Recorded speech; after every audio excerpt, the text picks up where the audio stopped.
Starting a photography business can be crazy expensive when you really start to look at the cost of things like equipment, advertising, and education. It's crazy how fast these things can add up. $12 monthly subscription here, a new lens there, oh, and you probably need some new props, right?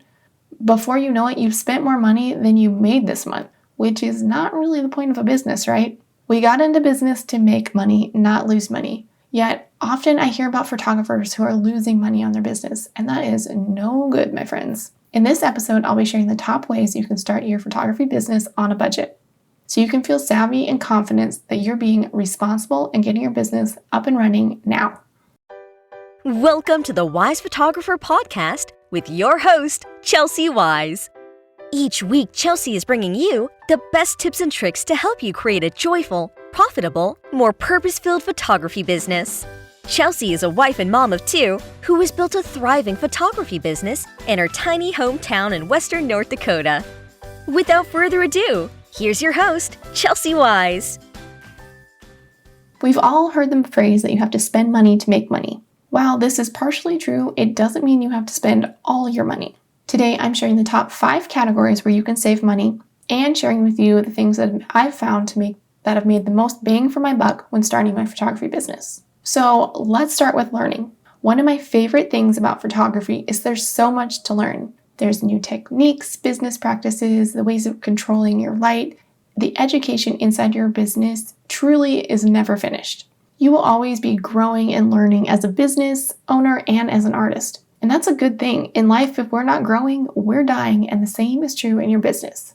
Eventually, you're going to want to pay for education. This is where right now I spend a majority of my money that I reinvest in my business these days. However, by investing in online courses and workshops, you're saving yourself a lot of time because all of the information you're looking for is already in one spot waiting for you instead of trying to bootstrap your education and piecing together things from all over the web. However, there are some fantastic free education resources out there. It just takes some time and dedication to find them and squeeze all of the excellent knowledge out of it that you can. The very first place that I suggest checking out is Creative Live. On Creative Live, you can watch classes live for free. Then you have the opportunity to purchase them and rewatch them over and over again. They also now are offering a monthly and annual pass that gains you access to over 15,000 online classes at some pretty amazing deals. YouTube is another excellent spot to find great information and tutorials on all types of content.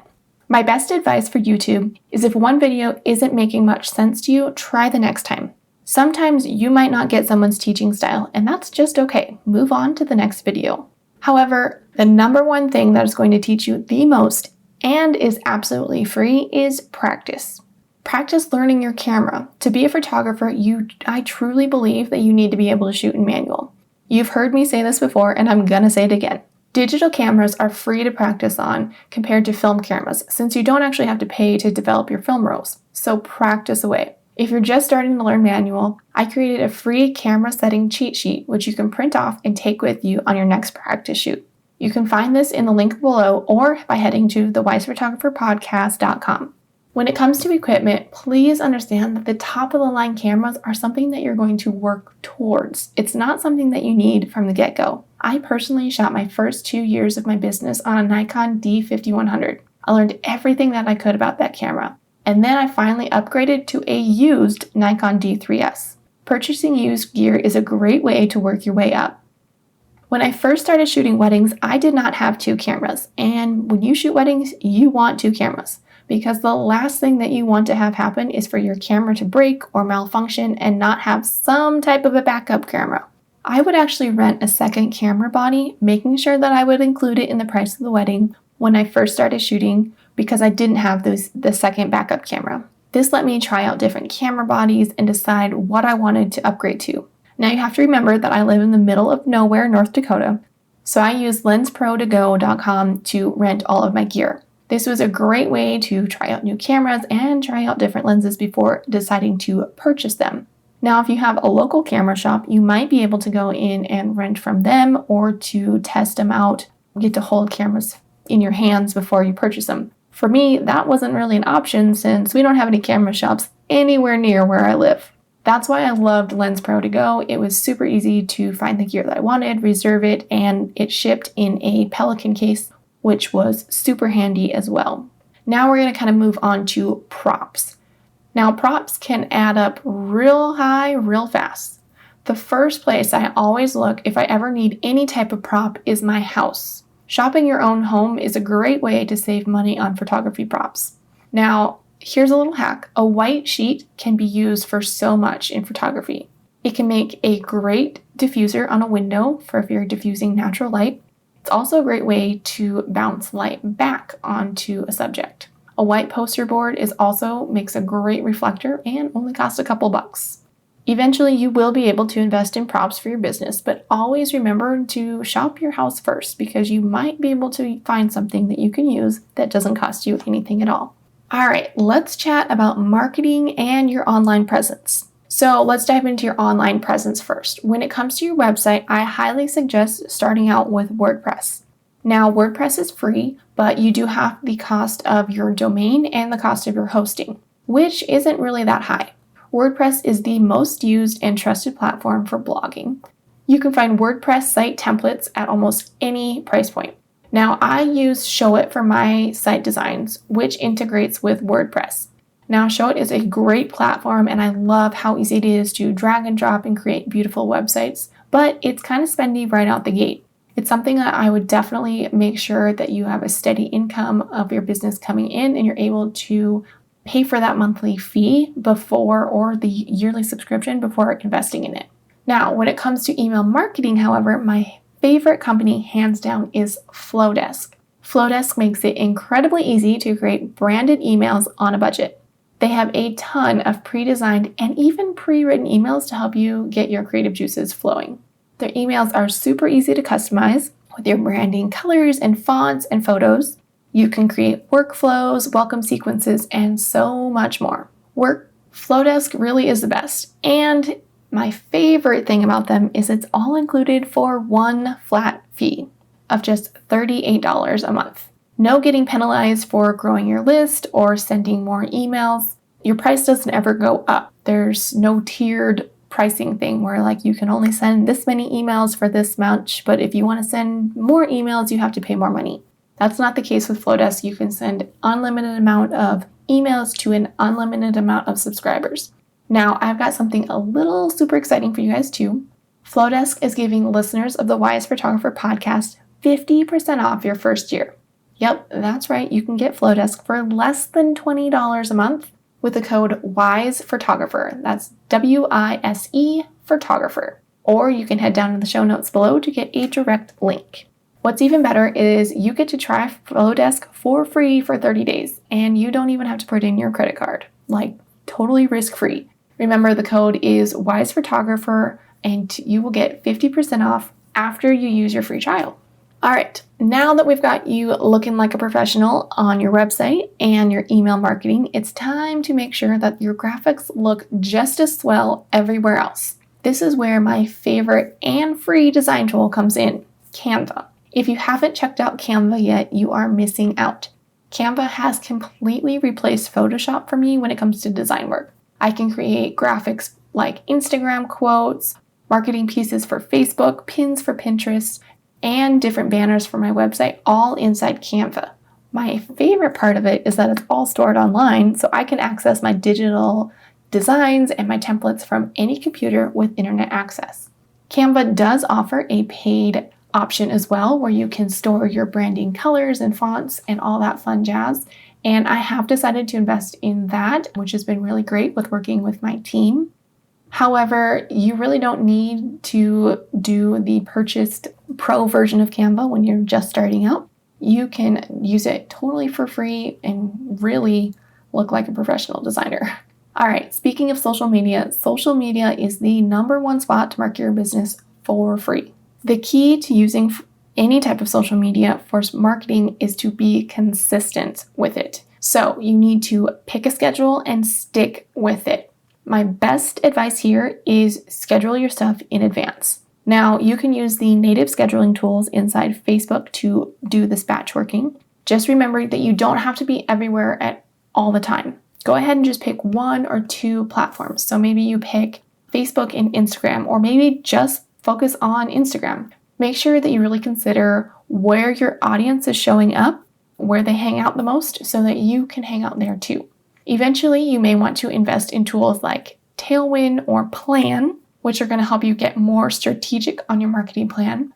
But when you're just starting out and you're on a budget, focus on using the scheduling tools that are already built into the platform of your choice. Pinterest, even now, allows you to schedule pins in advance, which is pretty awesome. All right, we're going to move on to gaining experience. When it comes to gaining experience and building your portfolio, personal projects are a great way to get started. Now, a personal project is something that you're doing just for yourself or your business. No one is paying you. So this could look like things like stylist shoot, or also known as portfolio building photo shoots. And you can head back to episode 29, where we walked all the way through the process from start to finish. We also included a really awesome download in that episode, so make sure you check that out. We have gotten some really, really great feedback from a lot of people that have been using it, and you just definitely want to get your hands on that one. So remember, that is back in episode 29. All right, guys, so business is starting to pick up, emails are coming in, and the phone is starting to ring. Now is the time to start investing in things that will help your workflow and ensure that you are providing your clients with a consistent and efficient experience. The first thing that I suggest investing in at this point is some type of client management software. Now, I personally use HoneyBook. It's effortless and easy to use. It also looks really great since you can customize your client portal to reflect you and your brand. HoneyBook stores all of your contract templates and gives you the ability to send questionnaires to your clients, keeps all your invoices, emails, and notes in one place. They also have a really easy to use app. My favorite part of it is it kind of throws little confetti whenever you received a payment. HoneyBook is giving listeners of the Wise Photographer podcast 50% off. Just head to honeybookwithchelsea.com to receive your 50% off discount. All right, now once you start getting people wanting to book a session with you, you want to make sure that you have invested in a solid contract.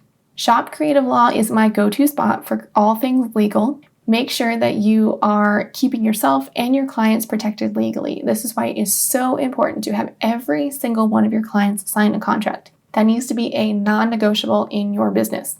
It also is going to make you look legit to your clients because you are legit. The final thing that you're going to want to invest in is some type of welcome packet for your clients. Now, a welcome packet clearly explains what your policies are, what your clients can do to prepare for their session, and what they can expect during your session. It's also a place to let them know how things are going to go down after the session. You can include things like what to wear tips and tricks, how you will be chatting with their kids maybe a little bit before the session to warm them up before you pull out your big camera and stick it in their face. The goal of a welcome packet is help to prepare your clients for a session to work with you and answer any questions they might have even before they start to ask them. A welcome packet can be as elaborate as you want or as simple as you'd like. It's also a great way to reaffirm that clients have made a great decision by deciding to work with you. Welcome packets can be printed on a magazine or can even be made up of several different cards inside a really nice folder. They can also be digital. Now, since we're talking about saving money, I highly suggest right away doing a digital welcome packet. You can use Canva to create your own, or you can check out all of our welcome packet designs that we have at chelseawiseshop.com. That's CHELSYWEISZ shop.com. The beauty in a digital welcome packet is that you can change things as often as you need to. This means that you can update images or change wording, and it's not going to cost you anything to reprint them. You can store your PDF on a Google Drive or as an attachment to an email and just email it over to a client as soon as they sign their contract and pay their deposit. Once you start raising your prices, you may want to consider going through with a printed welcome packet or a welcome magazine. But for now, there really is no excuse not to do at least a digital one. Remember, you can head over to chelseawiseshop.com and check out all of our beautiful welcome packets that we have over there to get you started. All right, guys, that was a lot. It's super easy to get overwhelmed when it comes to starting a photography business. There is so much to do, and that's why I created a simple little checklist with the 12 things you must have when starting a photography business. You can grab your copy of this checklist by going to the show notes below. Thank you guys so much for tuning into this episode. I hope that you feel armed with some savvy tips on starting your photography business on a budget. That's it for now. I will see you in the next episode. Thank you guys so much. See you later. Thanks for listening to the Wise Photographer podcast. Dive into the show's notes for this episode and all past episodes at www.thewisephotographer.com.